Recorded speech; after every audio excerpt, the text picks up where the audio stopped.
నంద్యాల జిల్లా అవుకు రిజర్వాయర్ వద్ద చేపలు పట్టే విషయంలో అవుకు మరియు మెట్టుపల్లి గ్రామాలకు చెందిన మత్స్యకారుల మధ్య వాగ్వాదం చోటు చేసుకుంది. శ్రీశైలం కుడిగట్టు కాల్వ నుంచి అవుకు రిజర్వాయర్లోకి ఎస్ఆర్బీసీ కాల్వ ద్వారా నీటితో కొట్టుకొచ్చిన చేపలను మెట్టుపల్లి గ్రామస్తులు పట్టుకున్నారు. ఈ విషయం తెలుసుకున్న అవుకు గ్రామ మత్స్యకారులు తమకు మాత్రమే చెందుతాయని వాదిస్తూ మెట్టుపల్లి వారిని అడ్డుకున్నారు. ఇక దీంతో ఇరు వర్గాల మధ్య తీవ్ర ఘర్షణ ఏర్పడింది. ఈ గొడవ పోలీసులకు చేరడంతో చేపల పంచాయతీ అవుకు పోలీస్ స్టేషన్ కు చేరింది. సమాచారం అందుకున్న Banaganapalle rural CI Manjunatha Reddy Owk police station కు చేరుకుని ఇరు వర్గాలతో మాట్లాడారు. ఎస్ఆర్బీసీ కాలువ ద్వారా కొట్టుకొచ్చే చేపలు ఎవరికి సంబంధం లేదని స్పష్టం చేశారు. మరొకసారి ఇలాంటి విషయాల్లో పోటీపడి గొడవలకు దిగితే తీవ్ర పరిణామాలు ఎదుర్కోవాల్సి వస్తుందని హెచ్చరించారు.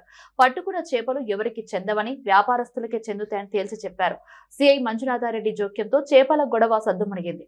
ఇరు గ్రామాల ప్రజలు చేసేదేమీ లేక వెనుతిరిగి వెళ్లారు. ఇక దీంతో పలువురు ఊపిరి పీల్చుకున్నారు.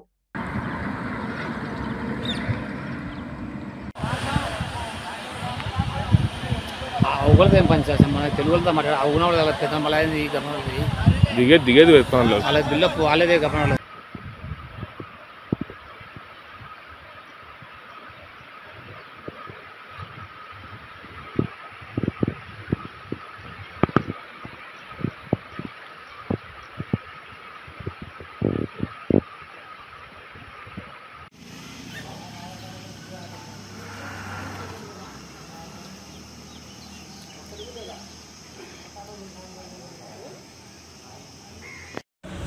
ఈరోజు అవుకు చెరువుకు సంబంధించి అవుకు రిజర్వాయర్ సంబంధించి దంగల వద్ద వాటర్ ఆపడంతో కొద్దిమంది చేపలు పట్టేవాళ్ళు అక్కడికి వెళ్ళి చేపలు పడుతున్నారు. అందులో 2-3 గ్రూపులు మేము చేపలు పట్టాలనే ఉద్దేశంతో అక్కడికి వెళ్ళారు. వాళ్ళని మాకు సమాచారం వస్తే వాళ్ళు ఫోన్ చేసి ఇట్లా అంతా వచ్చినారని తెలిసి మా వాళ్ళకి పోయి వాళ్ళని అక్కడ పట్టడం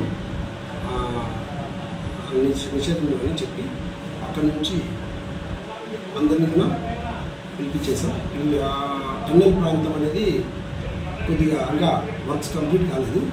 అక్కడ ఎవరు పోవడానికి వీల్లేదు కాబట్టి అక్కడికి ఎవరిని కూడా ఆ ప్రాంతంలో ఎవరు పోవడం నిషేధం. ఎందుకంటే అక్కడ ప్రమాదాలు జరిగే అవకాశం ఉంటుంది. ప్లస్ ఆ ప్రాంతం చేపట్టడానికి అనువైనది కాదు కాబట్టి అందరినీ కూడా పిలిచి వాళ్ళందరికీ కూడా కౌన్సిలింగ్ చేయడం ఉంది. అక్కడ ఆ ప్రాంతం గురించి వాళ్ళు తెలియజేయడం ఉంది. వాళ్ళు కూడా ఫర్దర్ ఎప్పుడు కూడా అక్కడికి వెళ్ళమని చెప్పి చెప్పడం.